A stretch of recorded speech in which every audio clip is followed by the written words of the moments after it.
오늘의 말씀은 마태복음 1장 23절입니다. 한 절만 읽겠습니다. 보라, 한 처녀가 잉태하여 아들을 낳으리니 그의 이름은 임마누엘이라 하리라 하셨으니 이를 해석하면 우리와 함께 하시는 하나님이라. 오늘은 우리 중 하나같이 되신 분이라는 제목으로 설교를 하겠습니다. 예수님은 온전한 하나님이십니다. 또한 인간이십니다. 우리와 함께 계시는 분입니다. 위대한 선생 혹은 천상의 어떤 존재가 아닙니다. 하나님 자신입니다. 탄생의 근원은 인간에게서 온 것이 아니라 하늘 아버지에게서 왔습니다. 성령으로 잉태하셨기 때문에 예수님의 진짜 아버지는 하나님이십니다. 요셉은 부차적 의미의 아버지일 뿐입니다. 본문 말씀 마태복음 1장 23절은 이사야서 7장 14절의 인용문입니다. 처녀가 잉태하여 아들을 낳을 것이요 그 이름을 임마누엘이라 하리라고 하신 뒤에 하나님이 우리와 함께 계신다는 뜻을 덧붙였습니다. 당시 종교 지도자는 그 예언의 말씀이 문자적으로 받아들여야 한다는 사실을 알지 못했습니다. 단지 어떤 위대한 지도자의 사역을 비유적으로 하나님이 그 백성과 함께 하신다는 뜻으로만 받아들였습니다. 마태는 그 예언이 비유가 아니라 문자 그대로 성취되었음을 증언합니다. 예수 그리스도는 온전한 하나님이십니다. 두 번째, 우리가 어떻게 하나님이 인간이 되실 수 있는가를 생각해 보겠습니다. 하나님께서는 견고한 생각의 틀을 깨뜨리시는 분이십니다. 파괴자가 아니라 더 큰 발전으로 가게 하시려는 적극적인 선생이십니다. 틀 깨시는 분께서 스스로 자신이 인간이 되신 것입니다. 그리고 우리를 자유애로의 길로 초대하십니다. 히브리인 세계관은 인간이 하나님일 수 있다는 개념을 철저히 배격합니다. 그들은 야훼라는 이름을 입에 담거나 글로도 쓰지 않습니다. 그러나 예수 그리스도께서는 삶과 주장 그리고 부활을 통해 자신이 하나님의 아들이심을 증거하셨습니다. 한낱 선지자가 아니라 우리를 찾아오신 하나님 자신임을 알려주신 것입니다. 그 이후 사도들은 그분이 하나님이심을 증언했습니다. 사도 요한은 예수님을 태초에 계신 말씀이라고 말했습니다. 사도 바울은 예수님 안에 신성의 모든 충만이 육체로 거하신다고 말했습니다. 신성의 절반이 아니라 전부라고 말입니다. 사도 베드로는 우리 하나님과 구주 예수 그리스도의 의를 힘입으라고 했습니다. 곧 예수 그리스도는 우리 하나님이심을 증언하는 것입니다. 예수님은 친히 내가 다시 와서 이 땅을 심판하리라고 말씀하셨습니다. 자신은 하나님 아버지와 대등한 지식을 가졌다고 말씀하셨습니다. 또 아브라함이 나기 전부터 내가 있느니라고 말씀하셨습니다. 온전한 하나님께서 온전한 인간이 되신 것입니다. 그렇다면 그것은 우리에게 어떤 의미가 있는 것일까요? 세 번째, 성육신을 믿는 것은 믿음의 첫 관문입니다. 기독교 최고의 기적은 하나님께서 육신으로 친히 인간으로 임하시는 사건입니다. 시작도 없는 분이 시작이 있는 존재가 되신 것입니다.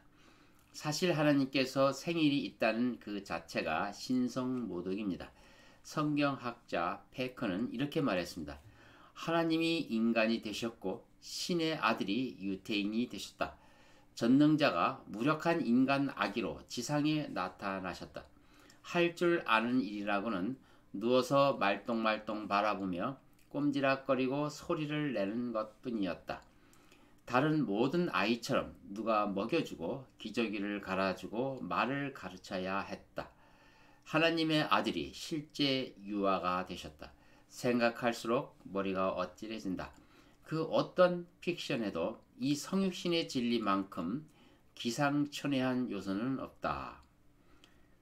어떤 이는 성육신은 믿지만 성경의 다른 기적은 믿을 수 없다고 말합니다.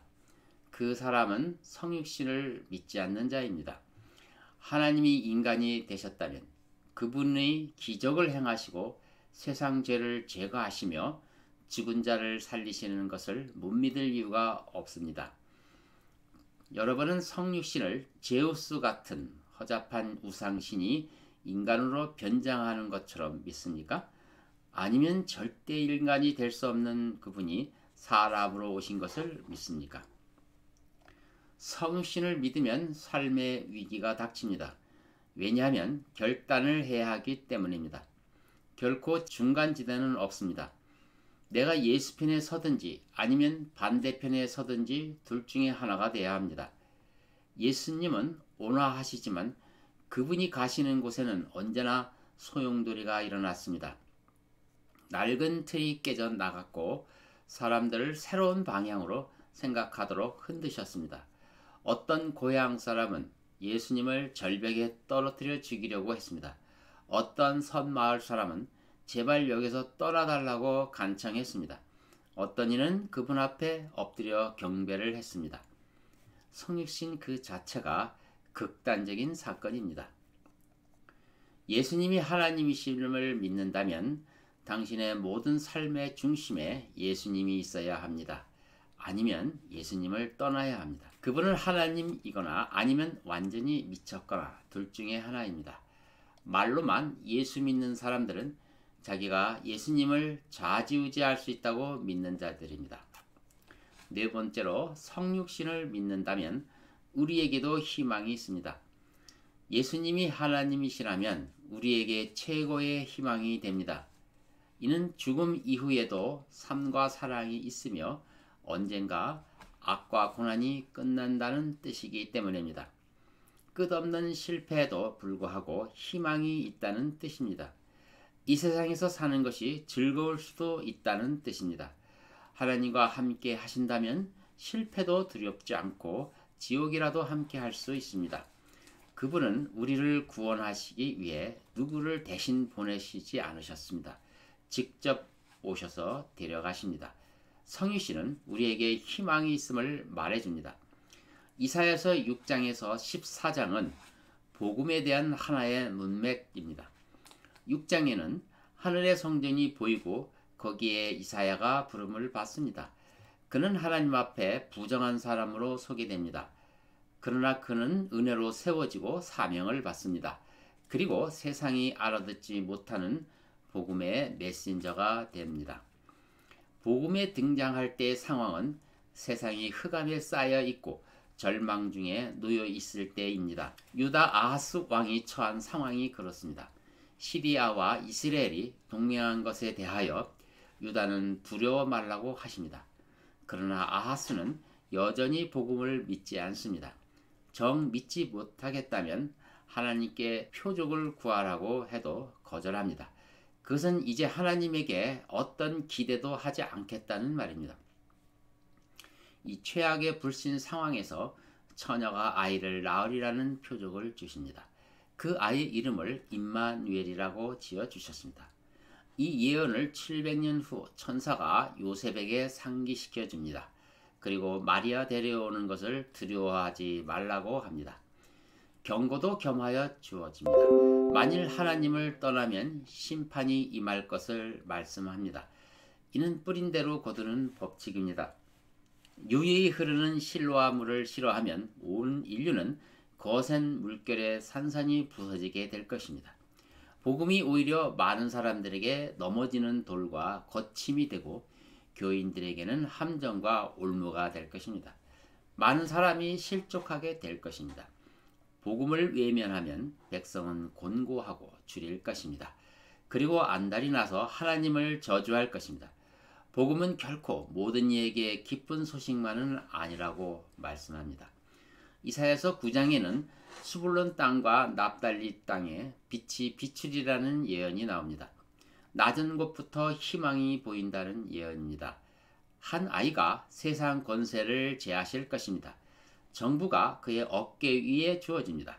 그의 이름은 경이로운 분, 상담자, 능하신 하나님, 영원하신 아버지, 화평의 통치자라 부를 것입니다. 그리고 14장 후반부에 복음에 대하여 다음과 같은 말씀으로 마무리하십니다. 내가 생각했던 대로 반드시 이루어질 것이다. 만군의 주가 계획하였으니 누가 그것을 취소하겠느냐. 이것이 미래에 이루어질 좋은 소식이다. 그런데 왜 복음이 현재가 아니고 미래에 관한 소식일까요? 그것은 자기 백성이 복음을 받아들이지 않았기 때문입니다. 그러나 하나님은 자비로우신 분입니다. 그분은 그들을 구원하실 계획을 가지고 계십니다. 그래서 이방인들이 먼저 복음의 혜택을 누리게 됩니다. 오해가 없기 바랍니다. 복음은 미래에 있을 사건에만 국한하지 않습니다. 현재적 복음은 교회가 누리는 것입니다. 그것이 임마누엘 하나님입니다. 다섯 번째, 예수 그리스도는 임마누엘 하나님이십니다. 성육신은 우주를 가르고 역사를 뒤바꾸고 삶을 변화시킵니다. 기존의 모든 틀을 깨뜨리는 궁극의 역사적 사건입니다. 스스로 질문해 보십시오. 하나님이 온전한 인간이 되셨기에 우리가 실제로 살아가는 방식은 어떠해야 하는지 말입니다. 영광에 집착하는 삶에서 영광을 버리는 삶으로 변화의 용기를 갖게 하는 것입니다. 그분은 신성을 잃지 않고 특권을 버리셨습니다. 권력과 아름다움을 잃으셨습니다. 고운 모양도 풍채도 없었습니다. 인간 매력도 아름다움조차 없었습니다. 성육신이 우리에게 주는 의미는 더 이상 자랑하지 말라는 것입니다. 성육신은 하나님이 고난당하셨고 그 고난을 이겨내셨다는 뜻입니다. 이제 예수님 위에는 무한한 능력이 실려 있습니다. 그분은 외롭고 빈궁한 적이 있었습니다. 죽음에 직면한 적이 있었습니다. 또 기도를 외면당한 적도 있으셨습니다. 그분은 여러분이 지나온 모든 자리를 친히 지나오신 분입니다. 당신이 처한 고통 그보다 더한 곳까지 통과하신 분입니다. 이것이 임마누엘 하나님의 참된 의미인 것입니다. 또 우리가 현재 누리는 기쁜 소식입니다. 이것이 어떤 상황에서도 우리가 용기를 낼 수 있는 참된 능력이 되는 것입니다. 하나님이 우리와 함께 하신다는 것은 우리가 예수님의 임재 안에 있고 그분과 대화하고 그분께 배우며 매 순간 그분의 위로를 받는다는 뜻입니다. 성육신의 목적은 그분과 관계를 맺는 것입니다. 하나님은 접근할 수 없는 분입니다. 온기가마와 연기, 불기둥과 돌풍 같은 분입니다. 모세는 하나님 얼굴을 보려 했지만 등만 살짝 볼 수 있었습니다. 그럼에도 불구하고 그의 얼굴에 광채가 나서 백성들이 볼 수 없을 지경이 되었습니다. 모세는 오늘날 그리스도인들에게 말합니다. 성육신, 이게 무슨 뜻인지 아는가? 내가 거절당했던 바로 그것이다. 당신은 무서워할 필요도 없이 그분을 인격적으로 알 수가 있습니다. 그분이 당신의 삶에 들어오실 수 있습니다. 이것이 삶의 원동력이 되어야 합니다. 불꽃이나 회오리가 아닌 아기의 모습으로 나타나신 하나님과 교제가 일어나야 한다는 것입니다. 그분과 꾸준하고 솔직하고 사랑으로 소통해야 합니다. 그분의 임재를 느껴야 합니다. 시편 27편에 주는 나의 빛이요 구원이시니 내가 누구를 두려워하리요. 이런 고백이 나와야 합니다. 63편에 내가 일찍 주를 찾으리라. 하나님을 사모하고 사랑해야 합니다. 주의 성막들이 어찌 그리 사랑스러운지요. 시편 131편에 주여 내 마음이 교만하지 아니하며 내 눈도 거만하지 아니하오니 라는 고백이 매일매일 지속되어야 하는 것입니다. 이것이 바로 성육신의 현재 누릴 수 있는 복음인 것입니다. 여섯 번째, 예수님과 친밀한 관계를 갖기 위해서는 용기가 필요합니다. 첫째로 세상의 비웃음을 감수할 용기가 있어야 합니다. 사람들은 복음을 이해하지 못합니다. 그래서 요셉의 결정에 비웃을 수 있습니다. 오늘날도 예수 믿는다는 이유로 왕따 혹은 목숨까지 위태로울 수 있습니다. 두 번째로 내가 결정할 권한을 내려놓는 용기가 필요합니다. 천사는 요셉에게 아들의 이름을 정해줬습니다. 당시 문화로는 아들의 이름을 짓는 것은 아버지의 고유한 권리입니다. 그런데 천사가 그 권리를 가져갑니다. 이것은 무엇을 의미합니까? 예수님이 여러분 삶에 계신다면 여러분이 그분의 주관자가 아니라는 뜻입니다. 곧 태어날 이 아이가 여러분의 주관자이십니다. 예수님과 친밀한 관계를 얻기 위해서 세 번째로 내가 죄인임을 인정하는 용기가 필요합니다. 나는 실패자다. 마음과 목숨과 힘을 다해 하나님을 사랑하지 못하고 이웃을 내 몸처럼 사랑하지 못한다. 그래서 나는 죄인이다. 이 회개는 엄청난 용기가 필요한 것입니다. 옛사람을 버리고 새 사람이 되어야 하기 때문입니다. 예수님을 바라보면 누구든지 용감해질 수 있습니다. 예수님에게 아무도 강요하지 않았습니다. 그러나 그분은 순순히 영광을 버리셨습니다. 사랑으로 그렇게 하셨습니다. 상상할 수 없는 고통과 죽음을 그분은 여러분을 향한 사랑으로 마주하셨던 것입니다. 어미곰과 새끼곰 사이에 감히 끼어들지 말라는 말이 있습니다. 어머니의 용기는 사랑의 힘에서 오는 것입니다. 우리도 예수님에 대한 사랑으로 용기를 얻을 수가 있습니다. 이제 말씀을 맺겠습니다. 과거와 미래의 엄중한 날 사이인 오늘, 우리는 어떻게 살아야 되는지 숙고해 보십시오. 심판이 작정되었고 그날이 반드시 온다면 우리는 의와 공평과 사랑으로 살아야 되지 않겠습니까? 배금주의에 물들지 말고 마음의 우상에서 벗어나 주님의 마음으로 하루하루를 삽시다. 이것이 속히 오실 주님을 앞두고 사는 우리들의 참된 모습입니다. 미래의 복음은 악이 심판받는다는 것, 곧 공의가 실현된다는 것입니다. 하나님께서 이 세상을 주관하고 계신다는 것을 맛보기로 보여주시기 위해서 부분적인 공의 실현을 이루십니다. 그러나 궁극적인 공의는 그날 이루어집니다. 마치 세상 악이 지배하는 것처럼 보일지라도 소망을 잃지 말라고 오늘도 하나님은 격려하십니다. 의연히 사랑을 실천하고 거룩함을 지키는 것이 우리가 해야 할 모든 것입니다. 성육신은 하나님이 우리와 함께 하신다는 진리입니다. 이제 모든 길이 열려 있습니다.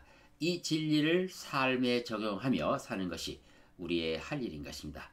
과거와 미래 두 기쁜 소식에 생명의 밧줄을 걸고 현실을 당당히 살아가도록 합시다.